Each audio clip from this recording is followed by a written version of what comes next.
Good morning and thank you for joining us. Let's start today's technical analysis by covering the gold market and the recent events during the markets. Greg? The price of gold has fallen 0.5% in the last two sessions. The RSI has transitioned into negative territory. The euro-dollar pair has lost 0.3% in the last two sessions. Stochastic moved sharply into overbought territory. The sterling-dollar pair has fallen 0.9% in the last two sessions. Stochastic has skyrocketed into the positive area.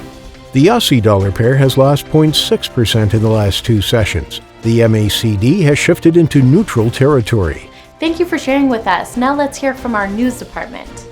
U.S. stocks opened lower as a new strain of the coronavirus in Britain raised fears of further economic disruptions. Anthony Scaramucci's hedge fund Skybridge Capital filed documents with the U.S. Securities and Exchange Commission for what appears to be its first Bitcoin fund.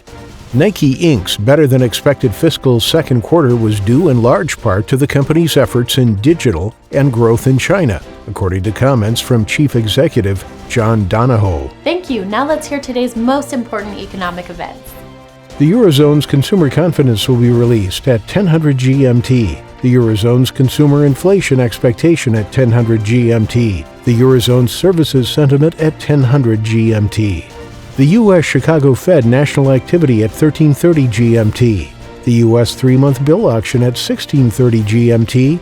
And the U.S. 6-month bill auction at 16:30 GMT. We hope that you've enjoyed today's market outlook. On behalf of all of us here, we wish you a productive trading day.